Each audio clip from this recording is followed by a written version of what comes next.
오늘은 우리 민족 고유의 명절 정월대보름의 의미와 역사에 대해 알려드리겠습니다. 정월대보름은 우리나라의 전통 명절로 음력 1월 15일을 의미합니다. 2023년 올해는 양력 2월 5일 일요일이네요. 정월대보름은 설 추석 등과 함께 우리가 지켜온 큰 명절 중의 하나이고 대보름이라고도 알려져 있습니다. 그해에 맨 처음으로 제일 큰 달이 뜨는 날로 설날과 추석 다음으로 큰 명절인 만큼 다양한 세시풍속들이 전해져 내려오고 있는데요. 정월대보름은 한자어로는 상원이라고 하며 중원하원과 함께 삼원이라 하여 초승달이 뜨는 날로부터 15일 동안을 말해요. 또한 보름날 밤을 오곡밥을 지어 먹고 달을 보며 소원을 비는 날로 알려져 있습니다. 이 밖에도 쥐불놀이, 지신밟기, 줄다리기 등 민속놀이들을 즐기며 한 해의 건강과 풍년을 기원하기도 했어요. 우리 조상들은 보름달을 풍요로움의 상징으로 여겼으며 밝은 달빛 아래에서 질병과 재액을 밀어내고 복을 불러오는 축제를 벌였습니다.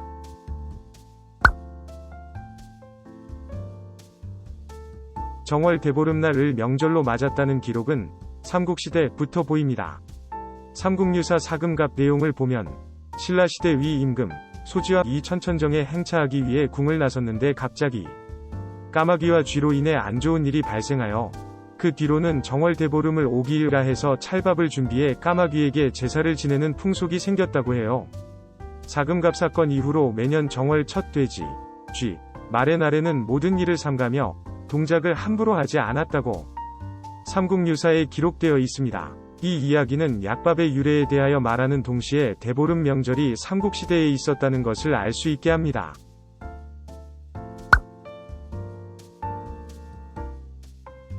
정월대보름 이날, 우리나라 사람들은 봄의 도착을 축하하기 위해 다양한 활동을 합니다.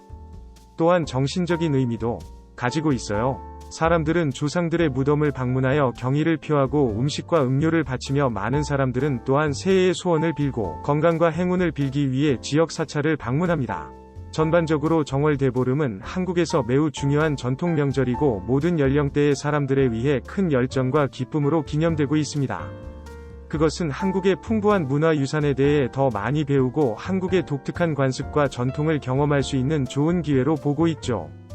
정월대보름은 설날 이후 처음 맞는 보름날로 상원 혹은 오기일이라고 합니다.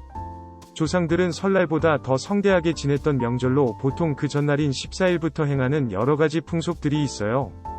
원래는 설날부터 대보름까지 15일 동안 축제일이었으며 이 시기에는 빛 독촉도 하지 않는다는 말이 있었을 정도로 옛날에는 큰 축제였어요.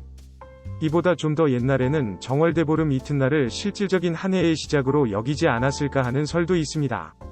이날은 봄의 도착을 축하하는 것이고 그것은 사람들이 함께 모여 자연의 아름다움을 즐기는 시간이며 전통 관습 문화로 가득 찬 특별하고 의미 있는 날들이기도 하고 한국 생활 방식의 중요한 부분입니다. 그리고 정월대보름 날에는 새해 농사의 시점이라 하여 농사일과 관계 있는 일들을 해요.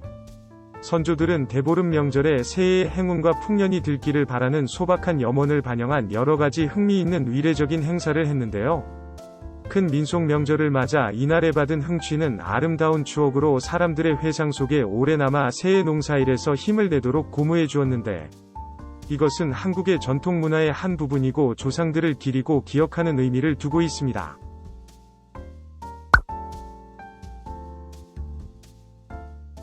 정월 대보름에 하는 여러가지 재미있는 민속놀이들이 있습니다. 이날의 민속놀이로는 연날리기, 바람개비놀이, 봉죽놀이, 밧줄 당기기, 노다리놀이, 다리밟기, 수레싸움놀이, 쥐불놀이, 달맞이 등등이 있어요. 초겨울부터 시작된 연날리기는 정월 대보름 때에 가장 활발해집니다. 대보름날에 인근 야산에서 하루 종일 연을 띄우다가 저녁때가 되면 연줄에 불심지를 매달아 띄워 연줄이 끊어지게 했습니다. 저녁에는 지역 일대의 뒷동산에 올라가 솟아오르는 쟁반 같은 둥근 달을 구경했어요. 이때 먼저 달을 본 사람에게는 그의 행운이 찾아온다고 하였으며 보름달의 모양을 보고 한 해 농사의 작황을 예언하기도 했죠. 그리고 달집 태우기라 하여 자그마한 달집이라는 것을 만들어 놓았다가 달이 떠오를 때 태웠어요. 들불놀이, 쥐불놀이, 횃불놀이라는 것은 횃불을 켜들고 들판에 나가 논두렁이나 두렁에 잡초와 잔디를 태워버리는 것입니다. 불이 잘 붙는 쌀이나무에다 3대를 섞어 횃대를 만들어 가지고 거기에 불을 달아 들고 논밭으로 나가 잡초를 태우며 놀았습니다. 이것은 겨울난 들쥐, 메뚜기, 알, 해충의 번데기, 돌피와 잡초씨 그 밖에 나쁜 것들을 태워버리는 유익한 놀이였어요.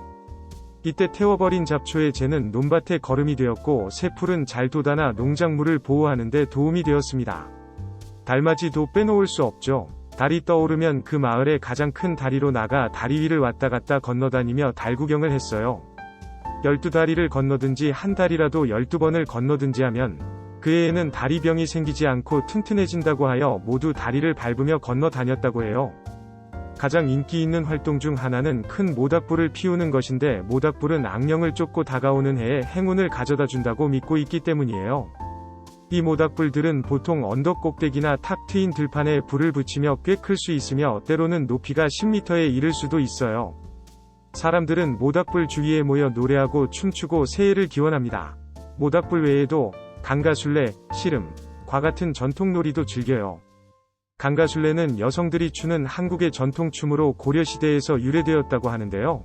참가자들이 손을 잡고 큰 원을 그리며 춤을 추며 북소리가 곁들여지죠. 씨름은 예전부터 인기가 있었던 한국의 전통적인 스포츠이며 보통 정월대보름에 열리고 모두의 축제로 여겨지고 있습니다.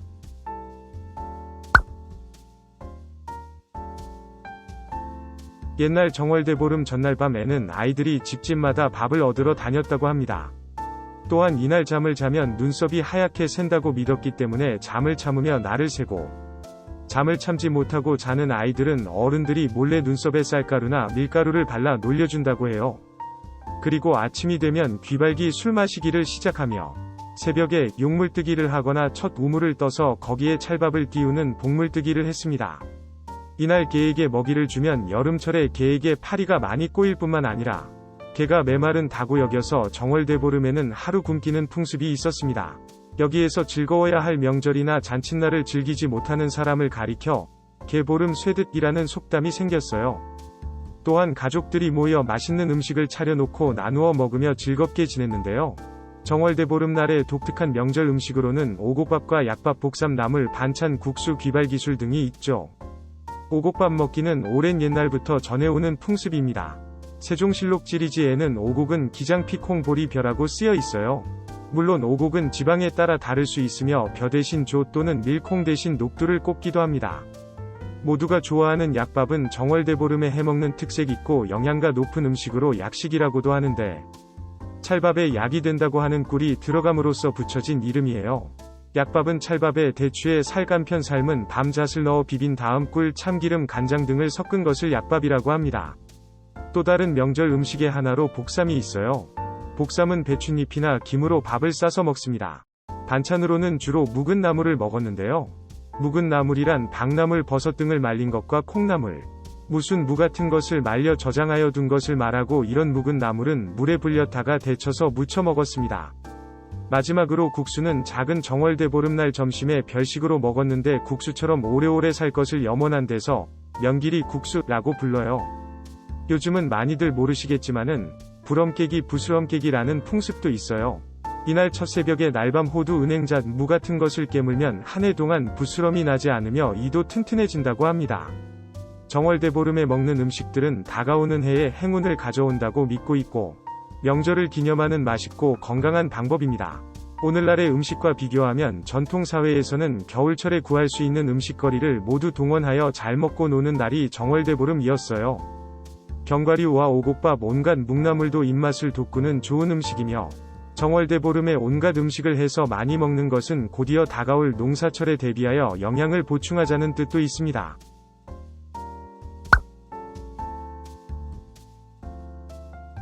중국에는 같은 날에 원소절이라는 명절이 존재합니다. 원소절은 음력 1월 15일로서 우리의 정월대보름에 해당해요. 이날 저녁이 되면 거리와 공원, 사찰 등의 각양각색의 오색찬란한 등롱이 넘쳐나 장관을 이루기 때문에 등롱절이라고도 하며 새해 들어 처음으로 둥근 보름달이 떠오르는 날이어서 상원절이라고도 합니다. 중국인이 원소절을 지내기 시작한 것은 한대부터이고 등롱이 출현한 것은 수대라고 전해지고 있어요. 원소절에 등롱을 달게 된 이유에 대해서는 여러 가지 이야기가 있는데 그중 하나가 옥황상제가 인간 세상에 내리려는 불의 심판을 피하기 위하여 등롱을 고안하였다는 전설이 전해지고 있습니다. 일본에서는 대보름을 소정월이라 부르고 있고 지금은 양력화하고 있으면서도 이날을 국가공휴일로 지정하고 있어요. 그리고 일본의 고쇼가츠는 다른 명절들이 그렇듯 메이지 유신 이후로 양력화되었으며 팥죽을 먹는 풍습이 있습니다. 참고로 한국의 정월과 같은 한자를 쓰는 쇼가츠는 설날을 의미하고 있죠. 다음 날인 음력 1월 16일은 귀신날이라고 해서 이날 집 밖을 나가면 귀신이 들러붙기 때문에 외출을 피하고 집에서 지냈다고 합니다. 이에 대해 학계에서는 설날 대보름 동안 신나게 놀고 나서 하루 정도 조용히 지낸 뒤 생업에 종사하기 위함이 아닌가 하는 해석을 하기도 해요. 일부의 북유럽 나라들의 민속에서는 1월 14일을 1년의 마지막 날이라는 사투리로 부르고 있는데 이는 대보름 날을 신년 제1일로 삼았던 오랜 역법의 잔존이라고 할 수 있겠습니다. 마지막으로 우리나라에서는 공휴일로 지정되지 않았다 보니 불과 보름 전에 있는 설 연휴에 묻혀서 존재감이 많이 사라졌지만 북한에서는 아직도 공휴일이기 때문에 알려드린 풍습들을 실제로 하면서 노는 날이라고 합니다. 우리 민족 최고의 명절, 정월대보름에 대해 잘 보셨나요? 요즘에는 정월대보름이 별 의미 없이 지나가는 듯 하지만 이제부터는 달라져야 하겠습니다. 관심 없이 지나칠 수 있는 정월대보름의 의미 깊은 이야기들은 조금 더 민족의 역사와 의미부여의 가치를 더하게 되는 계기인 것 같아요. 2023년 올해는 정월대보름이 일요일이기에 가족들과 함께 시간을 보내보시길 바랍니다. 긴 영상 끝까지 봐주셔서 감사합니다.